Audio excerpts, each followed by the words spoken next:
Thank you. Thank you.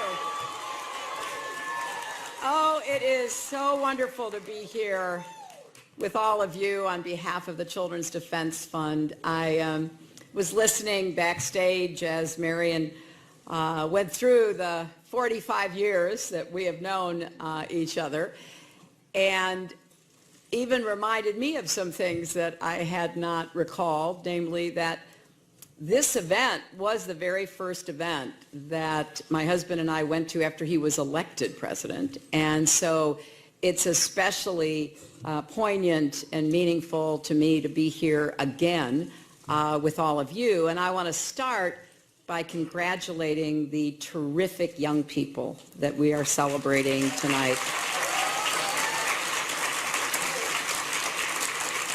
You will hear more about each of them because each has faced painful challenges, violence and poverty, abandonment, but they never gave up.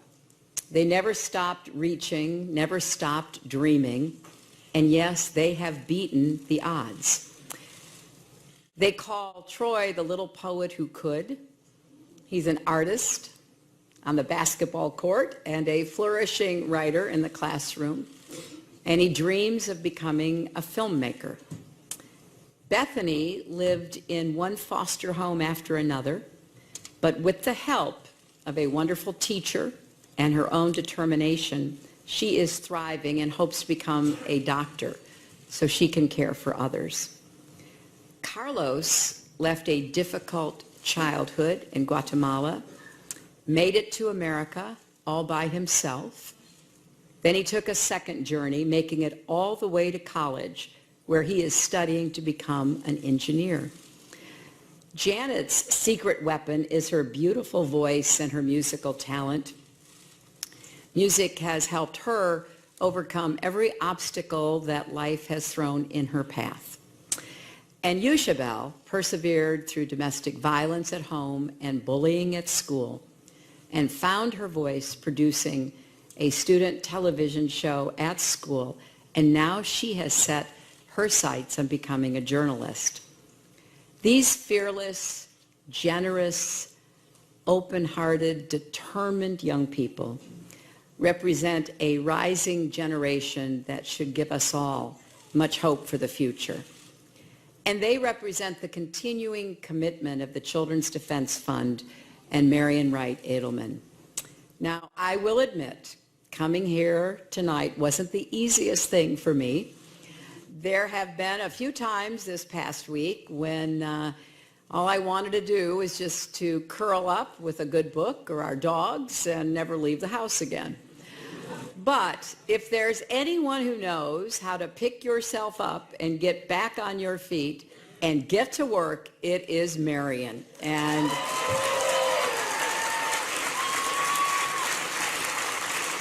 she has been doing it all her life, and she has been helping the rest of us do it too. I am as inspired by Marian today as I was the first time I met her 45 years ago.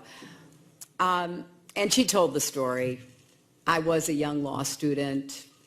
I had lots of hopes and expectations about what a law degree would enable me to do. I had the words of my Methodist faith ringing in my ears: do all the good you can for all the people you can in all the ways you can, as long as ever you can. And she was the crusading legal activist, also a graduate of Yale Law School. And she was translating her faith into a life devoted to children's service and social justice. Observing that, being part of that, is one of the greatest gifts anyone has ever given me. Because I often thought about Marian's journey, about the stony roads she walked, the bitter rods she endured, and how she never lost her faith and kept her eyes on the prize. I think of her taking the bar exam in Mississippi, the first black woman ever to do so, and then opening offices for the NAACP and a Head Start program for children who desperately needed it. I think of her with Robert Kennedy in a tiny shack in the Delta, opening his eyes to the realities of poverty in America. I think of her with Dr. Martin Luther King Jr., starting the Poor People's Campaign and dreaming of an America of equality and opportunity. You have to look at Marion's life and ask, how did she beat the odds when so many gave up the hopes of those early days? For Marion, it has always been about children and families. That's what matters, and that's what has kept her going. Helping to open public schools to children with disabilities in the 1970s, an effort I was honored to be part of. Working to expand Medicaid in the 1980s to cover more pregnant women and more children in need. Standing with me and others in the 1990s to create the Children's Health Insurance Program, improve foster care, and create Early Head Start. Fighting in recent years to build a bipartisan movement to dismantle the school-to-prison pipeline and reform our criminal justice system, especially for juveniles, and spending countless hours mentoring and training the next generation of leaders and activists at Haley Farm. Under Marion's leadership, the Children's Defense Fund works to give every child a healthy start, a head start, a fair start, a safe start, and a moral start in life. And I cannot think of a more noble or necessary mission. No matter what the setbacks, she has always believed in the words of Dr. King, often repeated by President Obama, the arc of the moral universe is long, but it bends toward justice.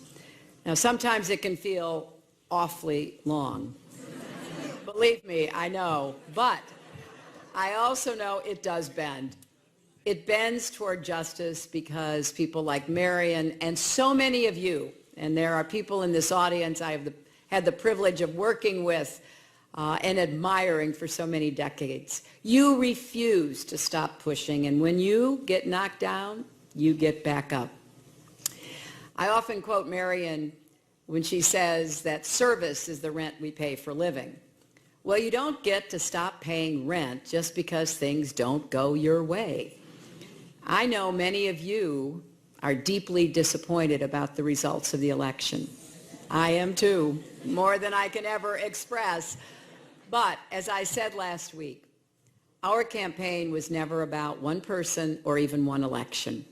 It was about the country we love and about building an America that is hopeful, inclusive, and big-hearted. I didn't get into public service to hold high office.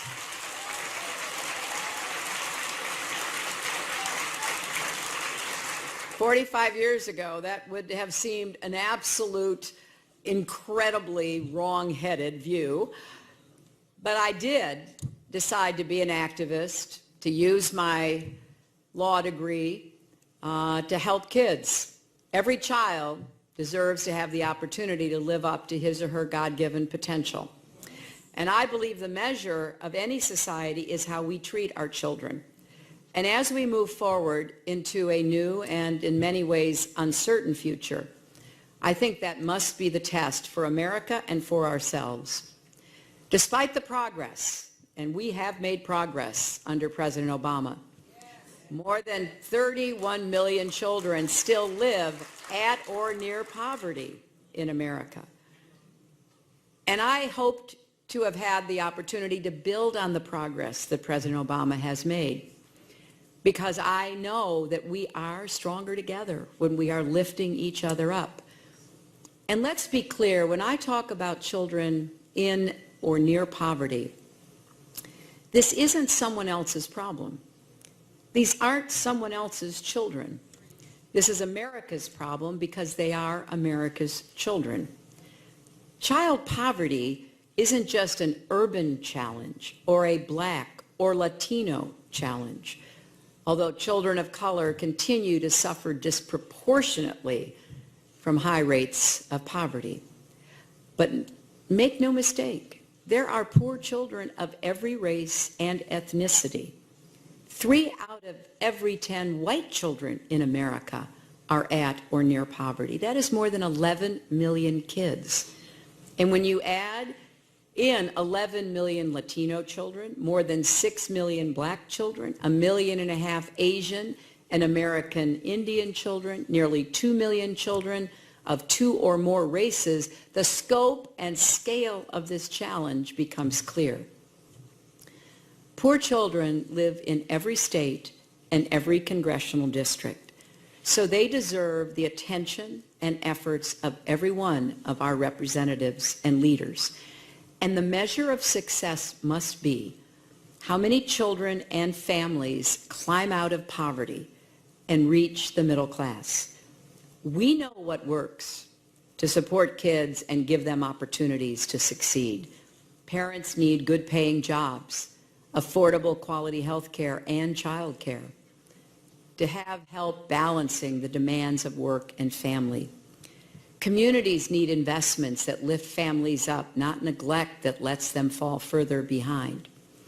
There are millions of children who will go to school tomorrow in classrooms with crumbling ceilings, empty bookshelves, and walls covered with mold. There are children in places like Flint, Michigan, drinking water poisoned by lead. And children all over our country face the daily danger of gun violence.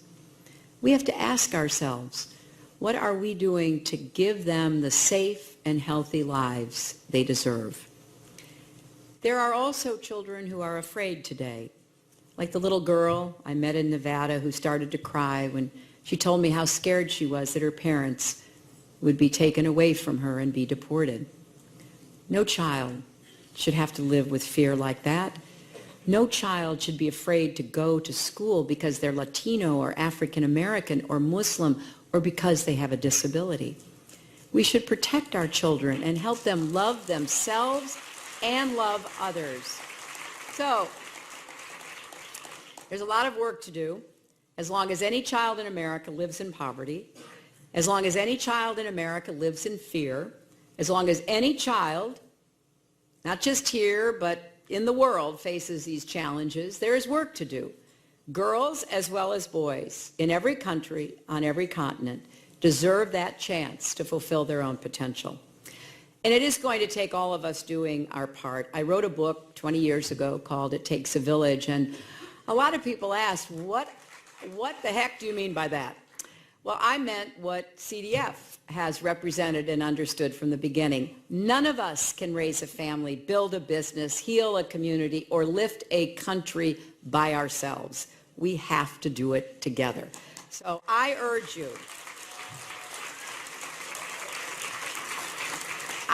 you, please don't lose heart. Don't give up on the values we share. Look at the young people we are honoring tonight. If they can persevere, so must all of us. And if Marion has taught us anything, it's there are so many ways to make a difference.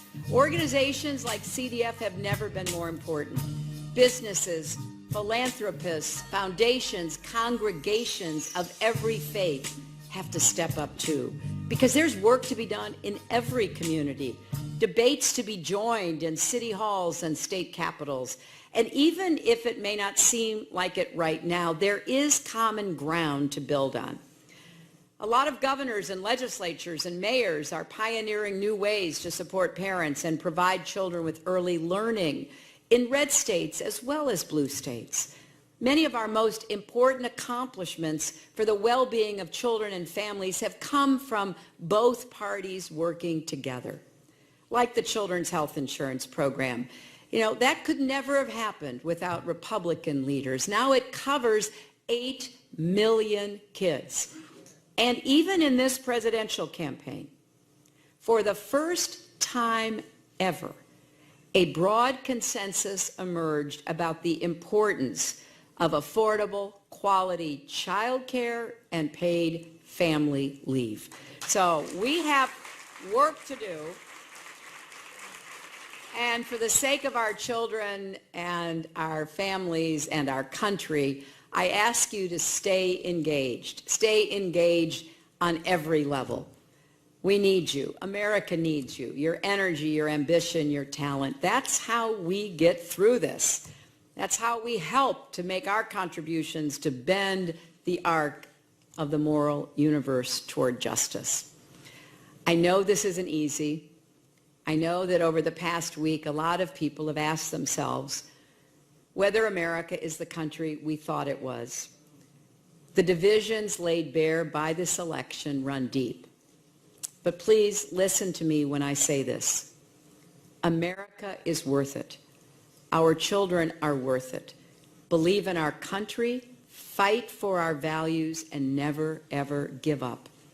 Because over the past 2 years, I've met so many people who reaffirmed my faith in our country, all kinds of people, young people starting businesses, people working in every way they could to make the world a better place, police officers who put their lives on the line, members of communities who work with the police to try to keep everybody safe, immigrants who work so hard to become citizens, and so many people who work long hours caring for children and the elderly, even when the pay is not enough to support their own families. I met and had the chance to work and travel with mothers who lost children and turned around and started a movement for peace and justice. A pastor in South Carolina who shared his Bible with me, open to 1 Corinthians. Love never fails, it tells us, and I believe that. Way back when I was in college and I gave the commencement speech, I said to my classmates then that our goal should be to make what appears to be impossible possible. Well, I may be older now, a mother and a grandmother.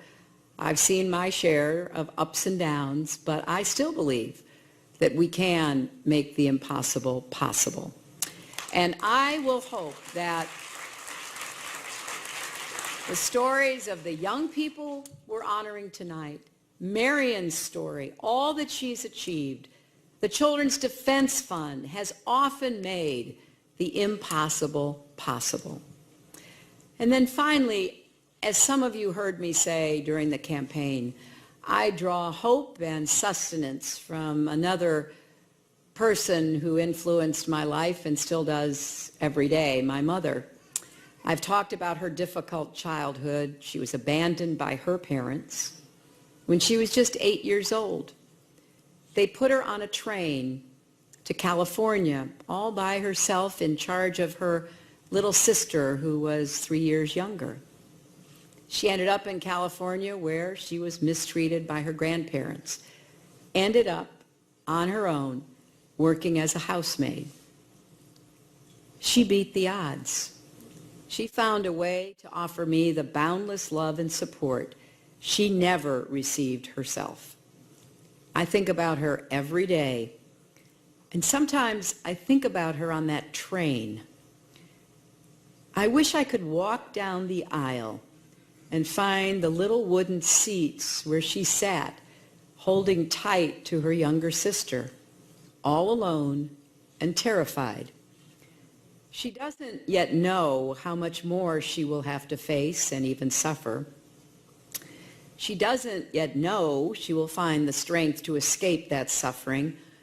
That's still years off. Her whole future is unknown, as it is for all of us, as she stares out at the vast country moving past her. And I dream of going up to her and sitting next to her and taking her in my arms and saying, look at me and listen. You will survive. You will have a family of your own, 3 children. And as hard as it might be to imagine, your daughter will grow up to be a United States Senator, represent our country as Secretary of State, and win more than 62 million votes for President of the United States.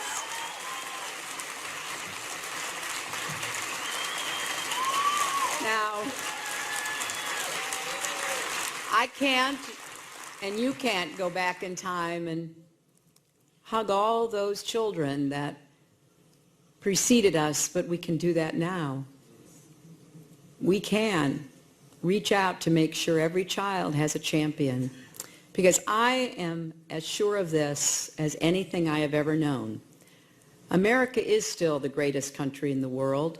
This is still the place where anyone can beat the odds. It's up to each and every one of us to keep working to make America better and stronger and fairer.